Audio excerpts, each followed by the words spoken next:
भाई अभी आपने क्या देखा था कि कैसे लाइट रे जो है इंसिडेंट होती है और जब वो इंसिडेंट होने के बाद रिफ्लेक्ट होती है तो जो हमने फिगर में बनाया था वैसा ही उसके अंदर हुआ था। ठीक है, थोड़ा सा ब्लरी दिख रहा है उसमें जो रिफ्लेक्शन वाला पार्ट था।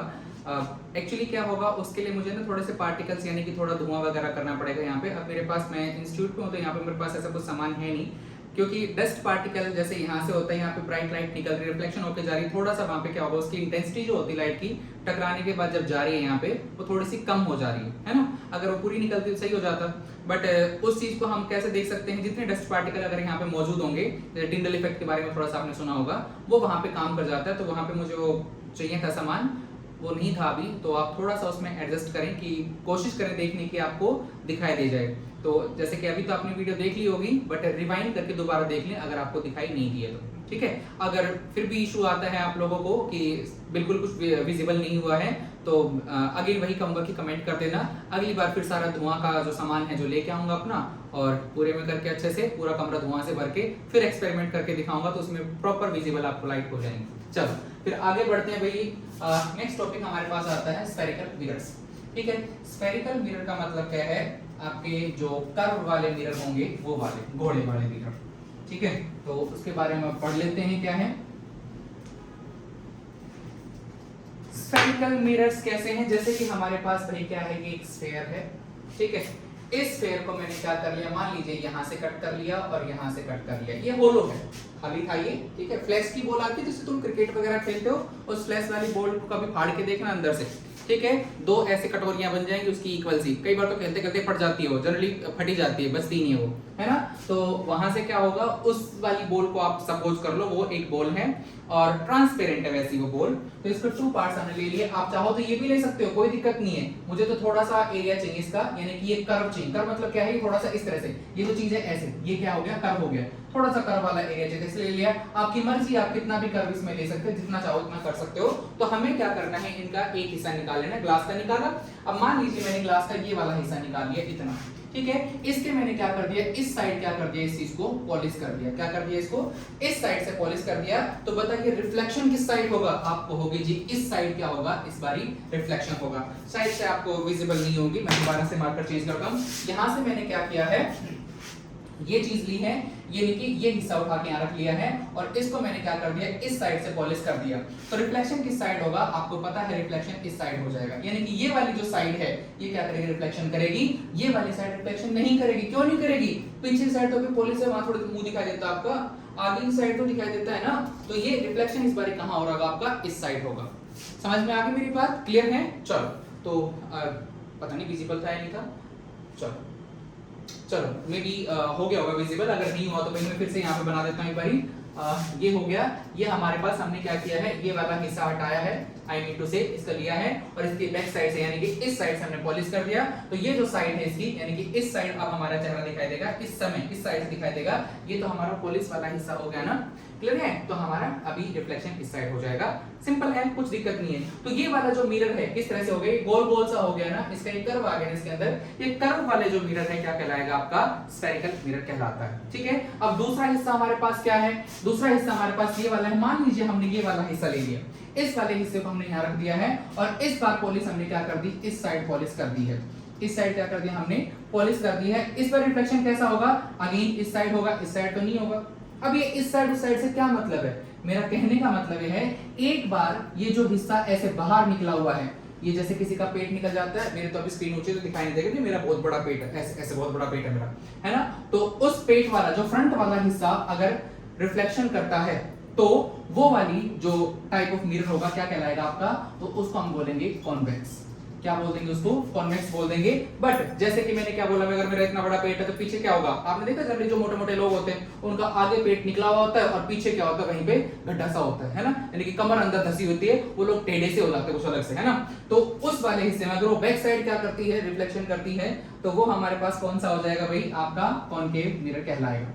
ठीक है, ये हो गया कॉनकेव, क्लियर है। तो एक बार रब करके वापस से दोनों को फिगर बना देता हूं एक बारी, कैसे कैसे क्या है भैया देख लेते हैं। चलो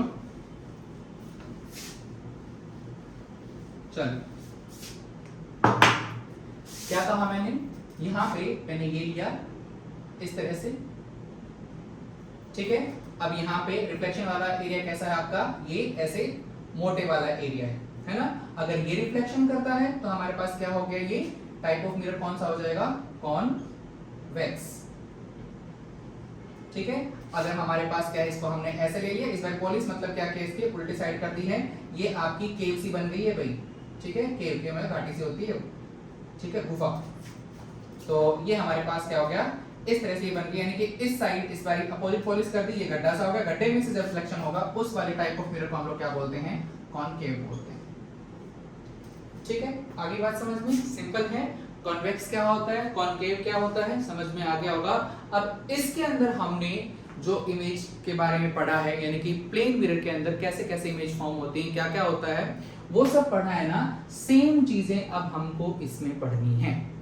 ठीक है, दोनों के बीच पढ़नी है, बट डिटेल में जो थ्योरी आएगी, जो सारी इमेज बनेगी यहाँ पे, ज्यादातर इमेज इसकी बनेगी, और क्वेश्चन भी जो एग्जाम में आता है वो इसी वाले पार्ट से आता है, ना कि इस वाले पार्ट से आता है। हाँ, न्यूमेरिकल दोनों से आते हैं, ठीक है, बट इमेज फॉर्मेशन का एक क्वेश्चन आपका आएगा, वो कहां से आएगा, इस वाले पार्ट से आएगा, अगर मिरर वाले पार्ट से आते हैं। यानी कि रिफ्लेक्शन वाला चैप्टर अगर हम पढ़ रहे हैं, वहां पे एक क्वेश्चन बनता है कि इमेज कैसी फॉर्म होगी, कैसे क्या होगा, आपको रे डायग्राम बना के दिखाना है। तो रे डायग्राम बनाने के लिए आपके पास यही वाला हिस्सा आएगा। इस वाले के रे डायग्राम हमें नहीं करने होते प्रिपेयर इतनी ज्यादा अच्छे से, क्योंकि एग्जाम में ये वाला आता है। ठीक है, और हमारा टारगेट एग्जाम में अच्छा स्कोर करना है, ना कि वैसे। ठीक है, क्लियर है। हालांकि पढ़ेंगे इसका भी, ऐसी बात नहीं इसके बारे में नहीं पढ़ेंगे, बट मैंने आपको बताया क्वेश्चन इससे आता है। ठीक है, इसका रे डायग्राम आएगा। वही रिफ्लेक्शन वाला चैप्टर करेंगे, वहां पे जो आप क्वेश्चन आएगा रे डायग्राम का, वो आता है कॉन्वेक्स वाले पार्ट से। ठीक है, कैसे क्या होगा वो टाइम के साथ मैं आपको बता दूंगा अभी, और टाइम अभी मतलब टाइम आएगा तब। ठीक है ना, चलो तो अब कर लेते हैं फिर भाई इसको कैसे क्या होता है, पढ़ते हैं। तो शुरुआत करते हैं भाई किससे, मैंने बोला कॉनकेव से। कॉनकेव की ज्यादातर इमेज बनेगी। ठीक है, एक हमने क्या ले लिया, कॉनकेव ले लिया, ये कॉनकेव, कॉनकेव नहीं कॉनकेव मिरर ले लिया भाई। आप लोग मान लेना मैंने इसके साथ ये टेस्ट करके गया, मेरा फिगर थोड़ा सा खराब हो जाता है, बस इसमें नहीं लेता मैं। चलो ये हो गया, इतना ही लिखता हूँ ताकि थोड़ा बहुत दिख रहा है। ये जो ऐसा सरफेस है ना, ये सरफेस क्या कहलाता है आपका, ये कर्व कहलाता है। ठीक है, कर्व है ना ये, ठीक है, तो क्या कहलाएगा, कर्व ही कहलाएगा, ऑब्वियस सी बात है। बट हाँ, जब बुक में देखते हैं इस चीज का क्या नाम लिखा हुआ है, ये इतना, इस एरिया को क्या बोला गया है, यहाँ पे अपर्चर बोला गया है। ठीक है, क्या बोला गया है, अपर्चर बोला गया है। अब यहाँ से क्या होगा, इस मिरर के सेंटर में एक लाइन जाती है, इस मिरर के क्या होती है, सेंटर में एक लाइन जाती है, उस लाइन को हम लोग क्या बोलते हैं। ठीक है, यहां से हमने क्या किया, देखो भाई, अगर ये क्या होता, ये ठीक नहीं बन रहा है भाई, थोड़ा सा ले लेता हूं। अगर ये पूरा स्फीयर होता है मान लीजिए, ठीक है, तो ये जो कर्व आपका बना हुआ है, इस कर्व का कोई ना कोई सेंटर होता, या फिर हम कहें स्फीयर का कोई ना कोई सेंटर होता ना सेंटर। तो इस सेंटर को फिलहाल जो कर्व का बचा है, अगर मैं इसी को ड्रॉ करता हूं तो आपको स्फीयर के अंदर पॉइंट दिखाई देता है, यानी कि सेंटर दिखाई देता है उसका। अब इसको मैंने हटा दिया तो ये सेंटर किसका हो गया, इस कर्व का हो गया। ठीक है, तो इस सेंटर को हम लोग क्या बोले, अगर ये कर्व का सेंटर है तो इसको बोलेंगे हम लोग सेंटर ऑफ, क्या बोलेंगे इसको, सेंटर ऑफ कर्वेचर। ठीक है, क्लियर है। अब यहाँ पे ये जो आपका कर्वेचर है या एपर्चर है, इसका जो पार्ट है, इसके बिल्कुल सेंटर में एक पॉइंट कर लो, यानी कि इसको टू पार्ट से बिल्कुल डिवाइड करने वाला जो बीच वाला हिस्सा होता है, उस पॉइंट को आप लोगों ने क्या कर लिया है, मार्क कर लिया है। अब यहाँ पे इस वाले पॉइंट को क्या नाम दे दो आप लोग, पोल नाम दे दो। ठीक है, फिर क्या करते हैं हम लोग, यहाँ से मल्टीपल रेज डालते हैं इसके ऊपर, लाइक ये रह गई, ये रह गई। ठीक है, बहुत सारी रेज आती हैं, पैरेलल डाल रहा हूँ फिलहाल में सारी रेज, ये हो गया, ये सारी रेज हमारे पास क्या कर रही है, इस मिरर के ऊपर जाएंगी। ठीक है, और जाने के बाद क्या करेंगे, टकरा के वापस आएंगे। ठीक है, अब इनमें से एक रे ऐसी भी होगी हमारे पास जो क्या करेगी, इस सेंटर से गुजरेगी, और कहां से गुजरेगी, ये भाई मेरा यहां से गुजर दी मैंने, तो मैंने पोल की लोकेशन चेंज कर दी। ठीक है, एक ऐसी रे जो क्या करती है, पोल से गुजरती है और सेंटर ऑफ कर्वेचर से गुजरती है, उस रे का क्या नाम होगा, ये एक स्पेशल रे फिर बन जाती है। इस रे को बोला जाता है प्रिंसिपल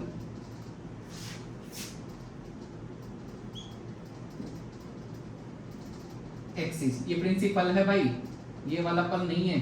ठीक है, दोनों के बीच में डिफरेंस होता है। तो ये हमारे पास क्या हो गया, this ray is known as principal axis. में आ गई मेरी बात? ये सारी रेस क्या कर रही है, यहाँ से ऐसे अंदर जा रही हैं, यानी कि सब जाके टकरा रही हैं, तो ये क्या होंगी हमारे पास में, सब की सब इंसिडेंट रे रहेंगी। अब हम क्या करेंगे, इनसे रिफ्लेक्शन करवाएंगे। अब रिफ्लेक्शन जब होगा तो क्या होगा, ये सारी रेज ना जब भी ऐसे पैरेलल जाती है, यानी कि कोई भी रे पैरेलल जाती है, यहाँ पे ये एरिया ऐसे है, यानी कि यहाँ पे थोड़ा सा ज्यादा कर्व सा दिखाई दे रहा है, तो ये रे थोड़ी सी ज्यादा बेंड होगी, फिर वो होंगी थोड़ी कम होंगी, थोड़ी और कम होंगी, कम होंगी, कम होंगी, इस तरह से चली जाएंगी। हमने क्या देखा कि ये रे मान लीजिए ऐसे आती है, ठीक है, ये रे फिर क्या करती है, ये रे ऐसे आती है, ठीक है, और ये रे कैसे करती है, ये रे ऐसे जाती है, ये रे ऐसे जाती है, और ये रे ऐसे जाती है। सब रे ने क्या कर लिया, एक पॉइंट को टारगेट कर लिया, सब रे ने एक जगह ही फोकस कर दिया, ठीक है। सो इस पॉइंट का कुछ स्पेशल नाम दे दिया जाएगा, तो हाँ, इस पॉइंट का हम एक स्पेशल नाम दे देते हैं, और उस पॉइंट का नाम क्या हो जाएगा, फोकस पॉइंट, क्योंकि सबने यहाँ पे फोकस किया है, तो ये पॉइंट क्या हो गया आपका, फोकस पॉइंट हो गया। सिंपल है, समझ में आ गई होगी आपको मेरी बात, ये क्या हो गया आपका फोकस पॉइंट हो गया है। आई होप आपको ये क्लियर हो गया फोकस पॉइंट क्या होता है। एक चीज दिमाग में आ रही होगी, इस लाइन को मैंने क्यों नहीं लिया रिफ्लेक्शन में, तो वो इसलिए नहीं लिया, इसके ऊपर जैसा कि मैंने आपको वीडियो में दिखाया था कि ये जो रिफ्लेक्शन होगा यहाँ पे, अगर इंसिडेंट एंगल के ऊपर 90 डिग्री जाता तो एंगल ऑफ रिफ्लेक्शन भी कितना हो जाएगा, 90 डिग्री, यानी कि ये ऐसे जा रही है तो वापसी भी क्या आएगी, सेम एंगल से वापसी आ जाएगी, because of law of reflection. समझ में आ गई मेरी बात? तो ये सेम एंगल से वापसी आती है, यानी कि जो प्रिंसिपल एक्सिस के ऊपर जो रे होती है, वो रे क्या करती है, अपने ही आप को रिट्रेस कर लेती है। रिट्रेस का क्या मतलब है, एक बारी गई ट्रेस, वापसी गया उसी लाइन के ऊपर से retrace, this is tracing, this is retracing. ओहो बड़ा गंदा रिट्रेस हुआ ये तो यहाँ से ये अगर सेम आती है, इसको क्या बोलते हैं, रिट्रेस करना बोलते हैं।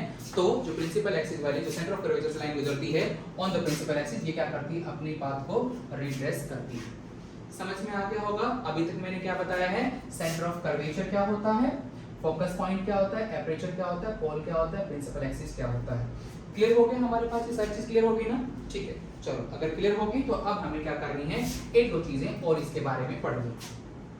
ठीक है, आप लोगों को मालूम है ये रे कहां से आ रही है, आंसर किसी न किसी ऑब्जेक्ट से आ रही है। ये रे कहां से आ रही है, ऑब्जेक्ट से तो आ रही होंगी ना, है ना? अगर ये ऑब्जेक्ट से आती हैं तो क्या होगा, अच्छा एक चीज और मैं बतानी भूल गया, ये सारी रे आप कैसे देख रहे हो, पैरेलल देख रहे हो, ठीक है। जब पैरेलल रे इस तरह से आती हैं तो क्या होगा, बहुत दूर से अगर आती हैं तो हम क्या कहते हैं, इनफाइनाइट डिस्टेंस से अगर हमारी पैरेलल रेज आती हैं और मेरे पे गिरती हैं, तो इनफाइनाइट रेज से जब भी ऐसे आएंगी पैरेलल रेज, वो हमेशा क्या करेंगे, एक पॉइंट इमेज बनाएंगे। मान लीजिए सन से क्या हो रही है, रेज आ रही हैं, एक मिरर के ऊपर जाके डलती हैं, तो वहां पे जो इमेज बनेगी कैसी होगी आपकी, पॉइंट ऑब्जेक्ट बनेगी, ठीक है, यानी कि पॉइंट इमेज बनेगी। सॉरी, ये चीज क्लियर हो गई आप लोगों को? चलो, नहीं हो तो दोबारा से इसका जिक्र होगा, तब समझ में आ जाएगी चीजें। तो इतनी चीज समझ में आ गई ना? एक चीज जो मैं समझाना चाहता हूँ यहाँ पे, क्या चीज है वो बड़ी इंपॉर्टेंट है। वो इंपॉर्टेंट चीज क्या है कि ये सारी रेज कहाँ से आई है, ऑब्जेक्ट से आई है, ऑब्जेक्ट से आई है। तो ऑब्जेक्ट से लेके और ये वाला जो पॉइंट है, ये पॉइंट क्यों लेके कि ये पॉइंट कहाँ पे है आपका, एपरेचर के ऊपर, यानी कि मिरर के ऊपर है, यानी कि ऑब्जेक्ट से लेके जो पोल तक का डिस्टेंस होगा, क्या बोला मैंने, ऑब्जेक्ट से लेके जो पोल तक का डिस्टेंस होगा, इस चीज का ना हमने एक सिंबल बनाया हुआ है, और वो सिंबल आपका क्या रहेगा, यू रहेगा, ठीक है। तो हम लोग बार बार नहीं लिखेंगे ऑब्जेक्ट टू पोल डिस्टेंस, ये पूरा नहीं लिखना, हमने एक सिंबल यूज करना है, दैट इज यू। ये अपने आप में बता देगा कि this is the distance of object to pole. समझ में आ गया, क्लियर है? इसी प्रकार से अगर हमारी इमेज, मान लीजिए यहाँ पे इमेज बन गई, हो सकता है आप अलग फिगर पढ़ोगे, उसके अंदर यहाँ इमेज बन रही होगी, यहाँ इमेज बन रही होगी, यहाँ इमेज बन रही होगी, या कहीं और इमेज बन रही होगी, ठीक है। यानी कि ये हो गया हमारे पास इमेज से लेके पोल तक का डिस्टेंस, ठीक है। तो जब इमेज से लेके पोल तक का डिस्टेंस निकालेंगे तो उसको हम लोग क्या बोलेंगे, तो उसके लिए भी हमने बार बार ये चीज नहीं लिखेंगे हम क्या लिखेंगे, एक सिंबल यूज करेंगे, और वो क्या कहलाएगा आपका, वो कहलाएगा आपका v, ठीक है। नाउ अगर मैं आपसे पूछता हूं व्हाट इज u, तो आप क्या बोलोगे, it is the distance of object from the pole. अगर मैं आपसे v पूछता हूं कि ये v क्या होता है भाई, किसी भी रे डायग्राम के अंदर आपको क्या बोलना है, it is the distance between image and pole, ठीक है, ये distance of image from the pole. Clear होगी मेरी बात? इतनी क्लियर है भाई? आगे बढ़े अभी, चलो फिर आगे बढ़ते हैं। एक और चीज हमारे पास आती है, ये पॉइंट कौन सा है? आंसर है ये तो सेंटर है, ठीक है। इसको मैंने क्या नाम दे दिया? सेंटर दे दिया। तो सेंटर से लेके पोल तक का डिस्टेंस क्या कहलाएगा? आंसर है, आपने स्फीयर के अंदर देखा है, अगर मैं ये चीज करता हूं तो ये डिस्टेंस क्या कहलाता है आपका? आप कहोगे सर ये रेडियस कहलाता है। तो यहाँ पे मैं मेंशन कर देता हूँ, अगर मेरे पास स्पेस नहीं बचा मैं यहाँ मेंशन कर रहा हूँ भाई, आप देख लेना। ये क्या है हमारे पास? C2P। C2P डिस्टेंस क्या कहलाएगा आपका? C से P तक का डिस्टेंस आपका जो कहलाएगा वो क्या कहलाएगा? आपका रेडियस कहलाएगा। क्लियर है? समझ में आ गया? रेडियस कहलाएगा। और यहां से ये पॉइंट जो हमारा बना है, जो टारगेटेड पॉइंट था, यानी कि distance from F to P, ये क्या कहलाएगा आपका? ये कहलाएगी आपकी फोकल लेंथ। क्या कहलाएगी भाई? आपकी फोकल लेंथ कहलाएगी। आई होप आपको क्लियर हो गया होगा कि सेंटर ऑफ कर्वेचर क्या है, पोल क्या है, प्रिंसिपल एक्सिस क्या है, अपर्चर क्या है, फोकस पॉइंट क्या है, सेंटर ऑफ कर्वेचर क्या है, सॉरी रेडियस क्या है, u क्या है, v क्या है और f क्या है। इसका सिंबल जो हम यूज करेंगे वो यूज करेंगे भाई स्मॉल f। समझ में आ गया? क्लियर है? कोई डाउट हो तो एक बार फिर से वापस जाके देखना, चीजें क्लियरली आपको बिल्कुल अच्छे से समझ में आ जाएंगी। आई होप आपको इतनी चीजें क्लियर हो गई। चलो फिर आगे बढ़ते हैं। आगे बढ़े या कुछ बच गया तो बताना, एक बार देख लेता हूँ, कुछ बच गया हो तो वो बता देता हूँ, बाकी तो हमारे पास ये हो गया है। चलो ठीक है, मेरे ख्याल से कुछ नहीं बचा है। अब हमें क्या करना है? इमेज फॉर्म करने के लिए कुछ रूल्स करने हैं, ठीक है। रूल्स को फॉलो कर लेते हैं भैया हम।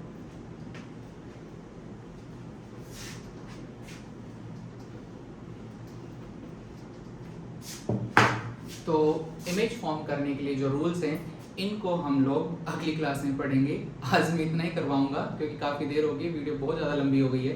तो सोच रहा हूँ इस वीडियो को पूरी एक साथ डाल दूँ, पार्ट्स में इसको डिवाइड ना करूँ, तो वीडियो अभी बहुत ज़्यादा लंबी हो गई। तो अभी मैं क्या करता हूँ, आज के लिए इतना ही कराता हूँ। नेक्स्ट क्लास में आपको इमेज फॉर्मेशन के जो भी रूल्स हैं वो करवा दूंगा। ईजी है, बहुत ईजी हैं, 3-4 नियम हैं और उसको हम लोग जो बुक में इतनी डिटेल में इतना सब कुछ फैला के लिखा हुआ है ना, इतना डिटेल में पढ़ने की नीड नहीं है। मैं तो कहता हूँ पढ़ने की नीड ही नहीं है, ठीक है ना। मैं सीधा अभी करवा दूंगा, उससे आपके सारे क्वेश्चंस हो जाएंगे, आपके डायग्राम भी बन जाएंगे। तो इतने पसड़े मत पढ़ना, वो 10 पेज पढ़ोगे 20 पेज पढ़ोगे कोई फायदा नहीं उसका। 4 रूल हैं, छोटे से हैं, कुछ भी नहीं है उसमें, ठीक है। कई जगह तो 3 नियम, ठीक है। तो वो हम लोग पढ़ लेंगे, बड़े आसान से हैं। तो नेक्स्ट क्लास में मिलता हूँ आपसे, उस टाइम मैं आपको रूल्स करवाऊंगा। और आज के लिए इतना ही है भाई। थोड़ा सा मतलब क्या है, वीडियो जो भी लोग देख रहे हैं तो प्लीज़ लाइक वगैरह कर दो, ताकि मुझे पता तो लगे कोई देख रहा है, ठीक भी पढ़ा रहा हूँ या नहीं पढ़ा रहा हूँ, है ना। तो आपको लाइक कर देनी है, कुछ कमेंट कर देना कि भाई अच्छा पढ़ाया है, खराब पढ़ाया तो खराब कर देना, क्योंकि खराब से मुझे पता लगेगा कि भाई खराब पढ़ाया है मैंने, खराब पढ़ाया होगा तो फिर सुधार करेंगे भाई। जो भी होगा तो कुछ भी होगा वो आपकी फीडबैक से होगा। तो प्लीज़ अच्छी बुरी जैसी भी है फीडबैक देना, वो कमेंट से आप दे सकते हो, तो प्लीज़ कमेंट कर देना। और अगेन वीडियो अच्छी लगी हो तो भाई, तो अगेन अगर भाई वीडियो अच्छी लगी हो तो सब्सक्राइब कर देना ताकि मेरे सब्सक्राइबर बढ़ जाएं, ठीक है।